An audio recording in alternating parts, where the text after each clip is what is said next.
Olá pessoal, bem-vindos de volta ao canal Salomé Invest e hoje eu vou compartilhar com vocês a palestra que eu tive a honra de contribuir com os meus colegas, agora amigos, do time de futebol americano São Bernardo Avengers de São Bernardo. Esse convite eu recebi do meu amigo, meu irmão, Rafael Serdá, que é um dos técnicos do São Bernardo Avengers. Então, essa palestra, ela teve como finalidade a educação financeira para atletas. Primeiros passos para uma vida financeira saudável. Então, essa palestra, ela foi montada de acordo com o conhecimento que eu compartilho, distribuo no YouTube. Esse conhecimento, né, que eu conto com a ajuda de vocês, né, a ajuda que vocês podem me dar, se inscrevendo no canal, dando o like, comentando, dando engajamento para o canal, porque é isso que motiva a gente, esse é o combustível que faz a gente trazer novos conteúdos e nos levar a novas fronteiras, como essa palestra que foi feita e agora estou compartilhando com vocês. Então, quem me convidou foi o time de São Bernardo Avengers. Aí tá a foto do time aí, todo mundo preparado para a batalha.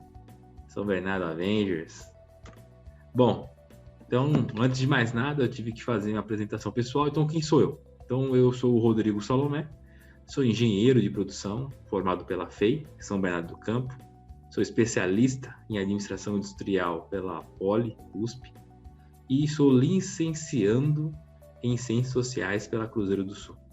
Tenho 16 anos de experiência na indústria, 2 anos de experiência no setor de educação financeira, e durante 5 anos eu também fui atleta de futebol americano no São Paulo Storm, de 2008 a 2013. Bom, como vocês sabem, né? Vocês estão vendo aqui, então estou no canal Salomé Invest. Então, mais uma vez, eu peço que você agora, nesse momento, se inscreva no canal. Já deixe o seu like. E assim que terminar essa palestra, que você compartilhe aí com seus amigos. Bom, então vamos lá, vamos ao que interessa, né? A educação financeira para atletas. Então, como todo mundo sabe, né, o esporte aqui no Brasil ele é muito enraizado, é um esporte que ele é muito praticado, os esportes em geral. Então eu resolvi fazer um levantamento aqui para ver quais eram os esportes que eram mais praticados no Brasil. Deixa eu dar uma ajustada aqui na telinha, pronto. Então hoje a gente tem aqui, né, disparado em primeiro lugar o futebol, isso em número de praticantes, tá? Não estamos falando em número de entusiastas, tá? Então no futebol nós temos hoje no Brasil 30 milhões de pessoas que praticam futebol. Depois a gente tem o vôlei com 15 milhões, tênis de mesa 12 milhões, natação 11 milhões, futsal 10,7 milhões, capoeira é esporte, hein, gente? 6 milhões, skate 2,7 milhões de pessoas e surf, contando aí com 2,4 milhões de praticantes, né? A fonte aqui é o Atlas do Esporte no Brasil. Então você pode ver que o brasileiro ele realmente gosta de esporte. Bom, e quais são os esportes aqui quais são os esportes, né, com maior crescimento no Brasil? Então a gente tem o rugby, a gente tem o futebol americano, né? Inclusive, então esse é um dos motivos aí dessa palestra para o pessoal do São Paulo, né? Do São Bernardo Avengers, São Bernardo Avengers, né, pessoal? E então, porque o esporte que está em crescimento, nós temos o beisebol, cricket, hóquei e golfe. Então, são os esportes aí que têm maior crescimento no Brasil nos últimos anos, né? A fonte aí foi o Wikipedia.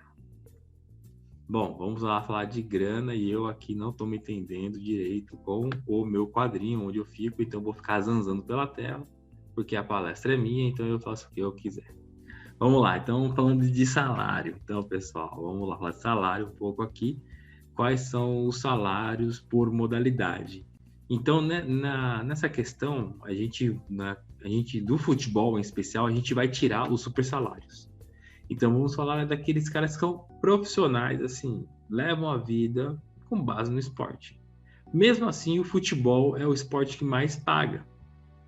Então, ele é o esporte aí que tem um salário médio de R$ 5.500, seguido pelo vôlei, handebol, basquete e ginástica, com um salário por volta de 5.200.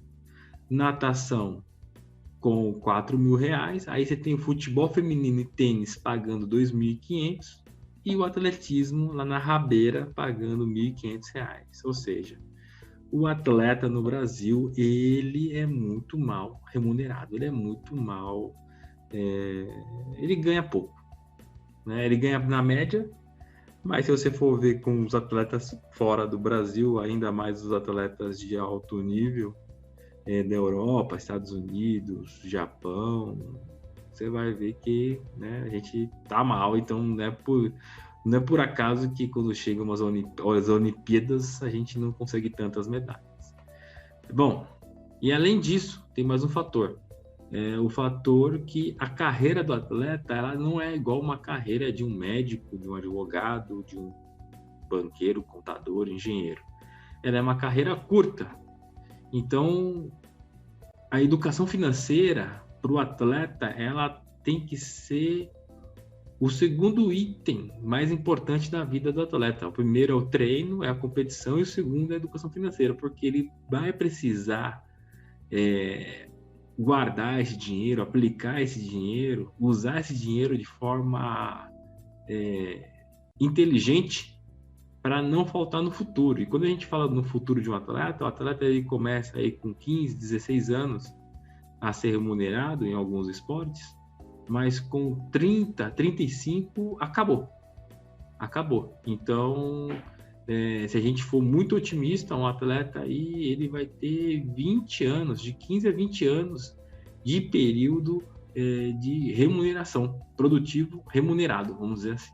Então, é muito importante que ele saiba como manusear o seu próprio dinheiro. Então, aqui a gente tem expectativa. Então, quando você inicia, né, quando você quer ser atleta, principalmente no futebol americano, você já pensa na Liga Americana, na NFL. Então, a gente tem aí o Tom Brady, o marido da Gisele Bündchen, né, sendo campeão pela enésima vez aí do Super Bowl. Então, multimilionário. Então, é o que você sonha, é o que você almeja, que é o que está certo. Você sempre tem que almejar o topo melhor, né? E você tem a realidade. Então, São Bernardo Avengers, pessoas trabalhadoras, pessoas comuns, que se esforçam muito, trabalham e praticam esporte e precisam ter a sua vida financeira gerida de maneira correta, de maneira saudável, para que traga conforto. O grande objetivo da educação financeira é trazer conforto. Se você entende que riqueza é conforto, então trazer riqueza. Mas nosso objetivo é trazer conforto, que você tenha uma vida confortável, de acordo com aquilo que você julga o que é confortável. Então, a gente tem que trabalhar com a realidade. Bom, então o que é a educação financeira? Então, a educação financeira, ela tem 4 pilares. Então, o primeiro pilar é a questão do fluxo financeiro. Então, é o entra e sai de dinheiro, né, do dia a dia. O segundo pilar é a reserva de emergência. O terceiro pilar é a previdência, ou seja, você tem que pensar no seu futuro. E o último é a parte de investimento. Então, investir também é parte da educação financeira. Não basta você gerir bem seu dinheiro, guardar seu dinheiro. É necessário você investir. Então, aqui, né, na parte de fluxo financeiro, você vai ter o quê? Você vai ter suas contas do dia a dia, as compras que você quer fazer. Quero comprar um carro, quero comprar uma moto, preciso comprar uma casa, quero viajar, ganho tanto. Então, eu preciso o quê? Gastar menos do que eu ganho. Tem a questão do fundo de reserva. A gente nunca sabe o dia de amanhã. Nunca sabe. Então, a gente sempre tem que ter o quê? Uma graninha guardada para eventuais emergências. Então, além de você gastar menos do que ganha, você ainda tem que separar um dinheiro para alimentar o seu porquinho aí no fundo de emergência, caso você precise. Espero que não, mas, né, como eu já disse, ninguém sabe o futuro. Depois, a gente tem que pensar o quê? Na nossa velhice, na nossa aposentadoria. No caso do atleta, como a gente já falou, com 35 anos, já pode dizer que você é um atleta aposentado, só que você ainda tem energia para fazer outros trabalhos. Mas você tem que se preparar para essa fase. Como que eu vou me preparar para uma fase pós-atleta? Então é muito importante você ter uma previdência. Bom, e por último, a gente vai falar de investimento. Então, o dinheiro que você já usou para pagar suas contas, já separou para ter o seu fundo de emergência e já separou para garantir o seu futuro, a sua previdência, ainda você é obrigado a fazer aí esse malabarismo financeiro para ainda sobrar uma graninha para você poder investir e acumular capital para justamente o quê? Poder aumentar seu fluxo de caixa, aumentar o seu fundo de emergência e garantir mais recursos para a sua velhice, para o seu futuro.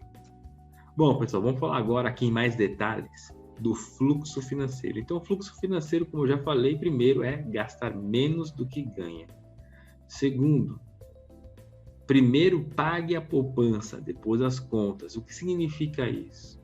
Que primeiro você tem que tirar o dinheiro que você usa para fundo de reserva, fundo de emergência, para sua previdência e aquilo que, se você quer investir, para o seu investimento. Então, primeiro pague esse dinheiro, tire esse dinheiro, é o dinheiro da poupança.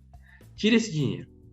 Tirou o dinheiro? Então, o restante é o dinheiro com o qual você vai viver o mês, o seu dia a dia. Então, se você tiver esse hábito de sempre primeiro tirar esse dinheiro das suas aplicações, investimentos e futuro, você com o tempo vai se adaptando, vai se habituando a conviver com aquele salário mais reduzido. E também vai se disciplinando nos gastos. Você vai perceber que você vai gastar melhor, vai gastar menos, porém vai gastar melhor. Você vai ser mais sábio na hora de gastar o seu dinheiro, porque é um recurso que vai estar escasso. Bom, e adote alguma regra de economia. Você, por exemplo, aqui a gente colocou a regra 80-20, 90-10. O que significa isso? Se você ganha, por exemplo, R$1.000 e se você adota a regra 80-20, então você sempre vai pegar R$200. Então, no primeiro dia que caiu seu dinheiro na conta, seu salário na conta, você vai pegar R$200 e já vai separar para o seu fundo de reserva, para a sua previdência e para os seus investimentos. E os outros 800 você vai viver o seu mês. Ah, mas eu ganho muito pouco. Então você pode adotar a regra 90-10, que é a mesma coisa. Ah, ganho R$1.000. Separa R$100 para isso e os outros 900 você vai viver o mês.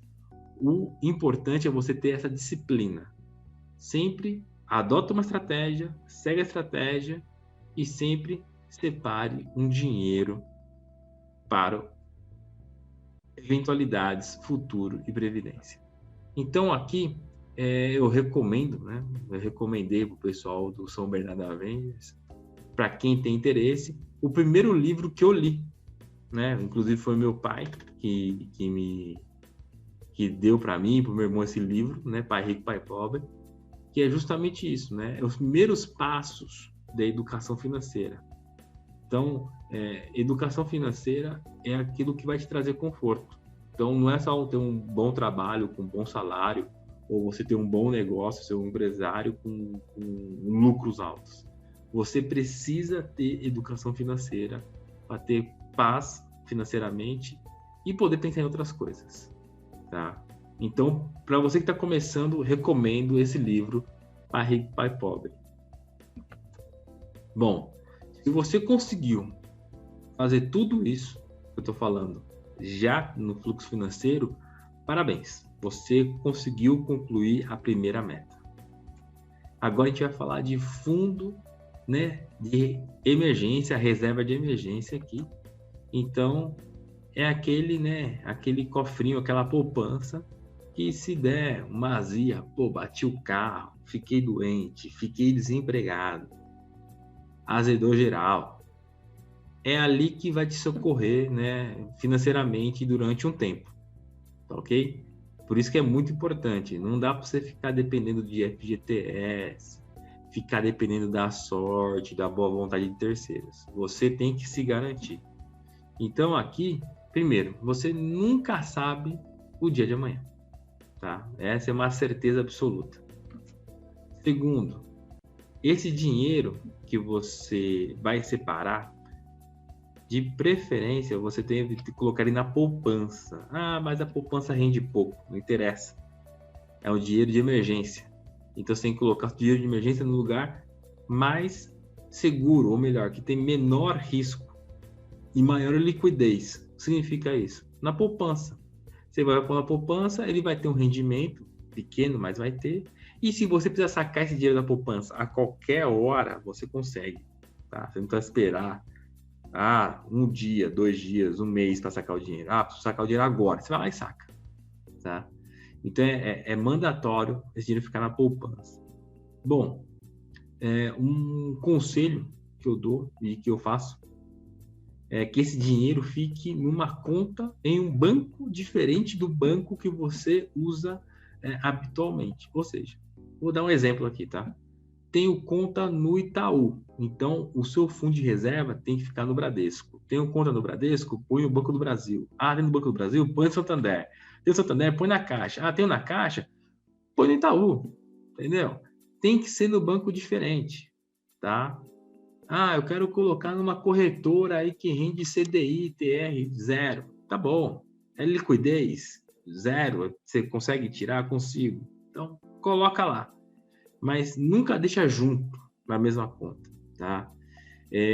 Por mais, eu sou disciplinado, mas por mais que você seja disciplinado, vai chegar certa hora que tem um mês que aperta e aí você acaba pegando e você não percebe, quando você vê, já foi.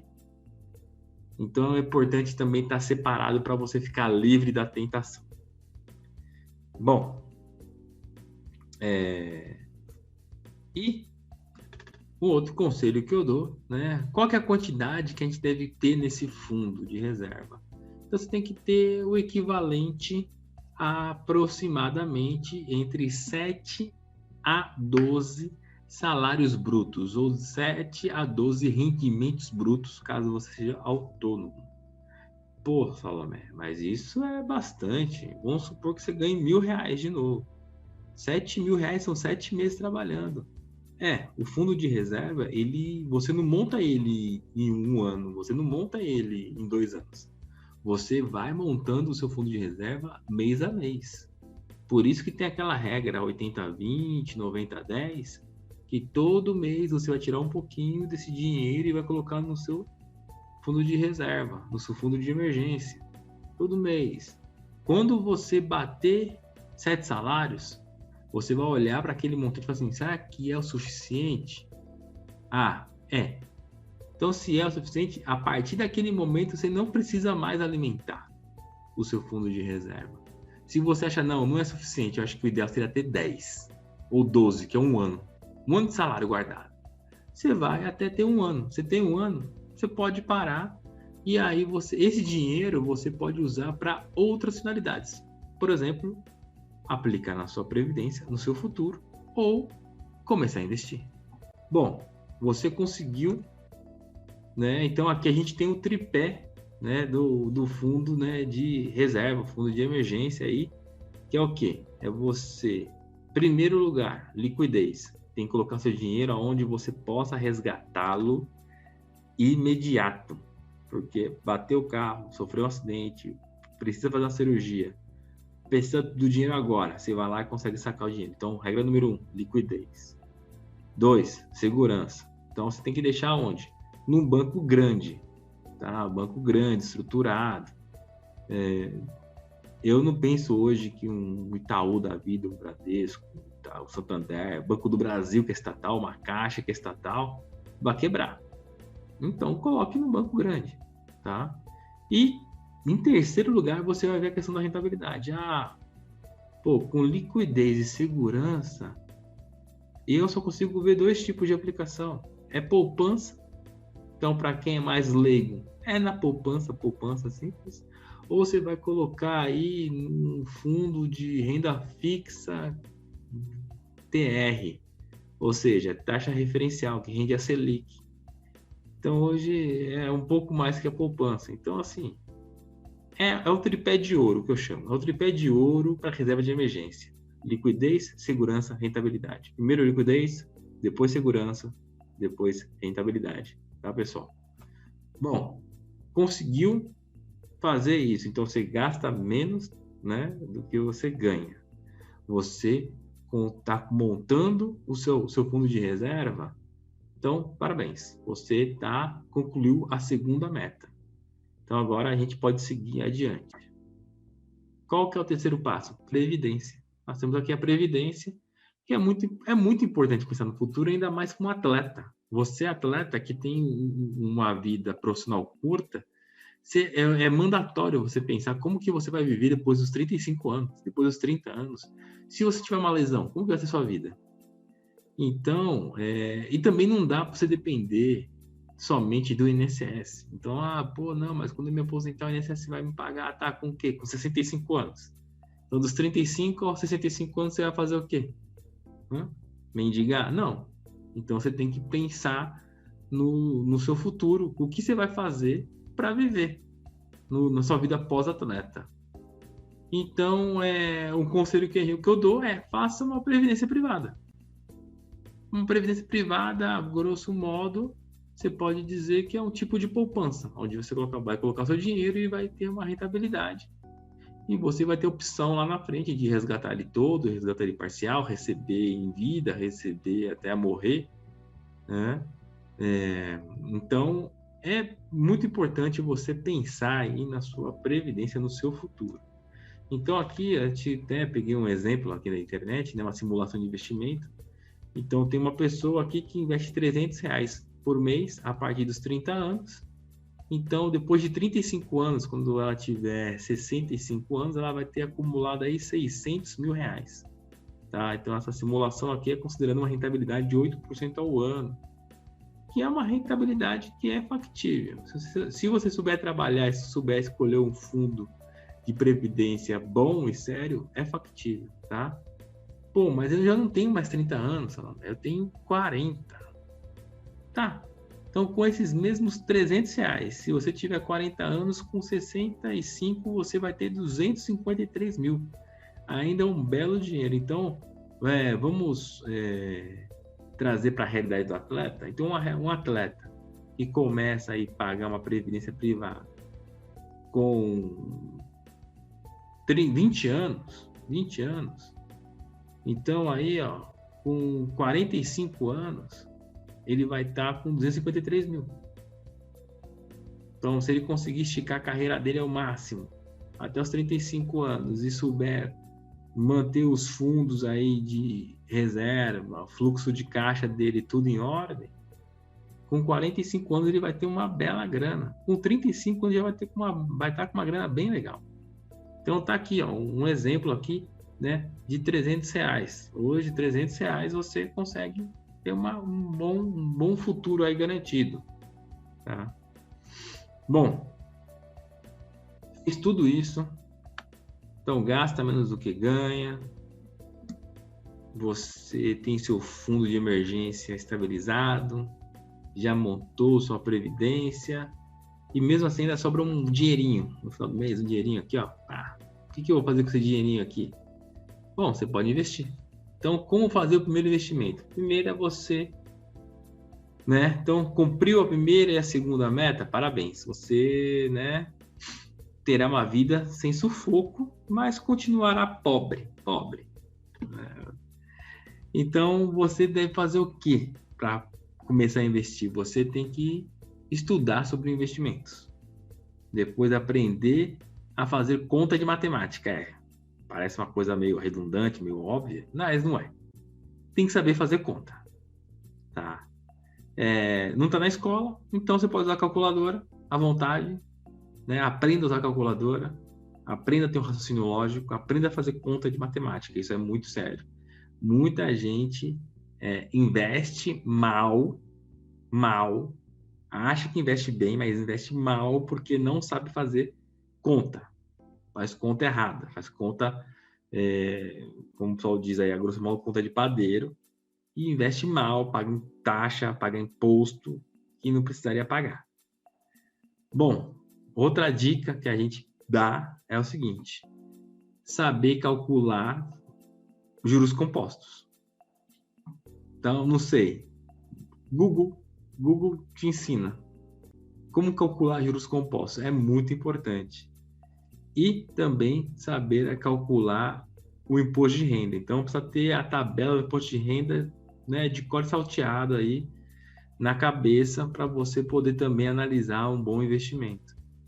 E, por último, ser cauteloso e humilde. Quando a gente investe, a gente tem sempre que investir com cautela e humildade.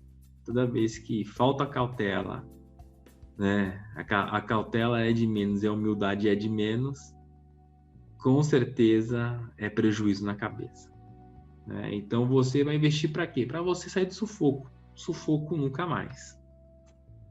Então aqui nós temos alguns tipos de investimento. Então eu continuo zanzando pela tela. Então nós temos aqui, né? Então poupança, renda fixa. Dentro de renda fixa a gente tem CDB, LCI, LCA, CRI, CRA, né? CRI, CRA, debênture e tesouro direto. São investimentos de menor risco. Por que são investimentos de menor risco? Porque são investimentos que eles estão cobertos ou pelo Fundo Garantidor de Crédito, ou eles estão cobertos pelo Tesouro Nacional, no caso de CRI, CRA e debêntures. Eles não têm esse tipo de cobertura, mas dependendo do contrato, você tem garantias. Então, você tem um menor risco, certo? Porém, aquilo que tem menor risco também tem menor retorno, mas isso aí também vai de acordo com o seu perfil, tá? Não quero correr riscos, então você vai aqui aplicar nesse grupinho aqui. Bom, do outro lado a gente tem o quê? Investimentos de maior risco. Então, então você tem multimercado, que é você basicamente colocar o seu dinheiro na mão de investidores profissionais, que eles vão fazer um mix aí de renda fixa com renda variável. Dentro da renda variável, a gente tem ações, fundos imobiliários, opções, câmbio e índice. Então, aqui você vai ter maior risco, porém, você pode ter maior retorno. O retorno pode ser ganho, como pode ser perda. Então, reforçando aquela lição, cautela e humildade nunca faz mal a ninguém. Bom, aqui só uma tabelinha aqui para vocês terem uma noção aqui, da relação risco-retorno, aonde tem maior risco e maior retorno, menor risco e menor retorno. Bom, fez tudo isso, estudou, analisou, sabe fazer conta em matemática, então você está pronto para investir. Então você tem que começar a investir. Você tem em mente aí quais são os índices. Então o que a gente chama de índice? Quanto que é saber de cor, quanto que é a Selic, quanto que está a CDI, quanto rende a poupança, a tabela de imposto de renda, saber todo o dólar, câmbio, saber esses índices aí, inflação, IGPM, IPCA, INCC, tem todos esses índices aí na cabeça. Para você, eles vão te ajudar na hora de analisar o investimento. Se ele é bom, se ele é ruim, se ele está de acordo com aquilo que você quer. Bom, em segundo, tem a questão do objetivo. Qual que é o seu objetivo? Para que eu invisto? Eu invisto para aumentar meu capital, aumentar minha renda, eu invisto para trocar de carro, comprar uma casa, viajar, eu invisto para poder, uma vez por mês, comer num restaurante que eu gosto. Investir é isso, gente. Investir é você ter um objetivo.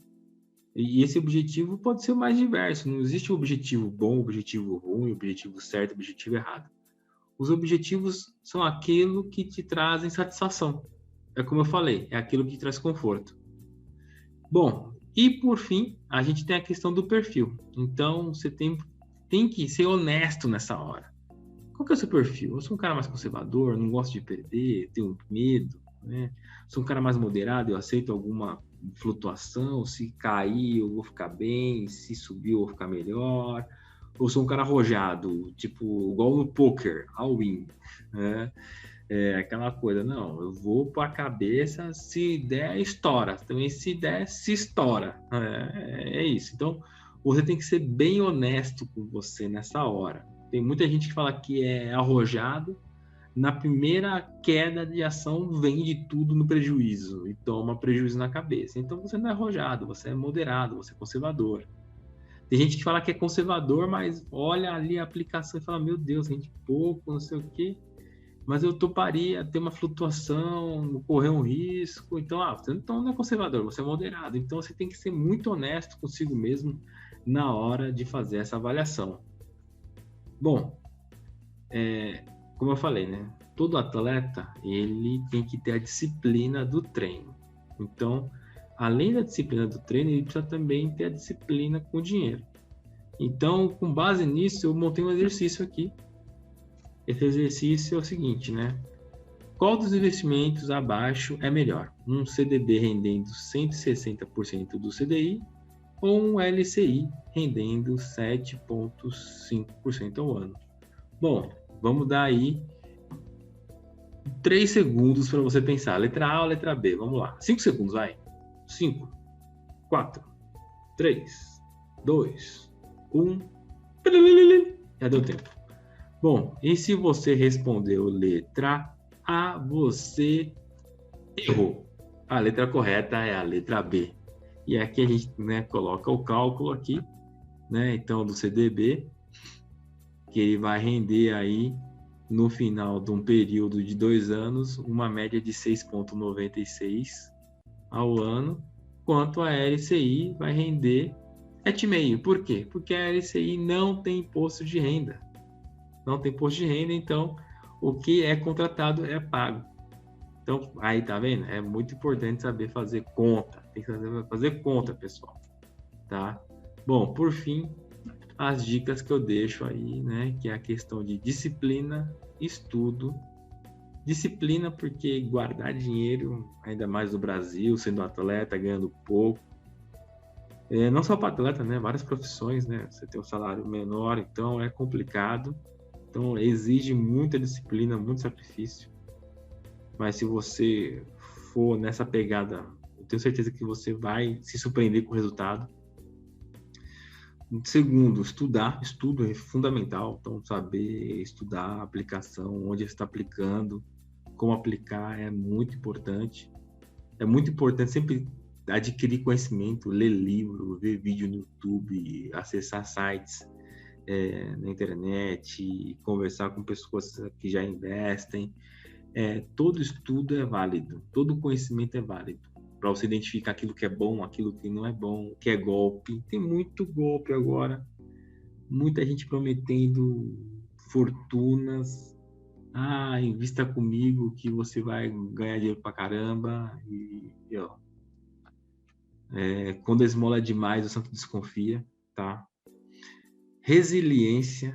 Então, resiliência para quem é atleta, né? Que é aquela capacidade de suportar a carga sem quebrar, sem ceder, é muito importante, porque vai ter, para quem investe, principalmente em renda variável, vai ter momentos de alta, que é euforia, você está ganhando, tá, estourei no norte, né, vai estar feliz, e vai ter momentos que a bolsa vai estar em baixa, você vai estar com os seus ativos desvalorizados.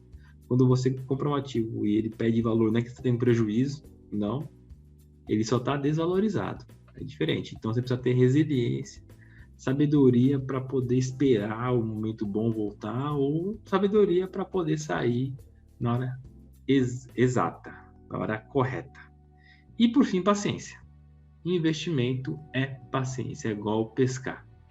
Você vai pescar, tem dias que tem bastante peixe, tem dia que não tem peixe nenhum, mas nem por isso você vai deixar de pescar. Então, paciência também é fundamental. Bom, pessoal, se você tem dúvidas, você pode deixar aqui aqui embaixo nos comentários, que eu vou ter o maior prazer em respondê-las. Se você quer que eu aprofunde mais algum tema que foi abordado aqui na palestra, também comente, que eu vou ter o maior prazer de gravar vídeos sobre esses temas. Ou você pode também entrar em contato comigo, né? Tá aí meus contatos, eu também vou ter o maior prazer em responder. Tá ok, pessoal? Deixando claro que o meu trabalho aqui é um trabalho de educação financeira. Se você precisar de assessoria para investimentos, eu aconselho que você deve procurar o assessor de investimentos do seu banco ou da sua corretora. Tá ok?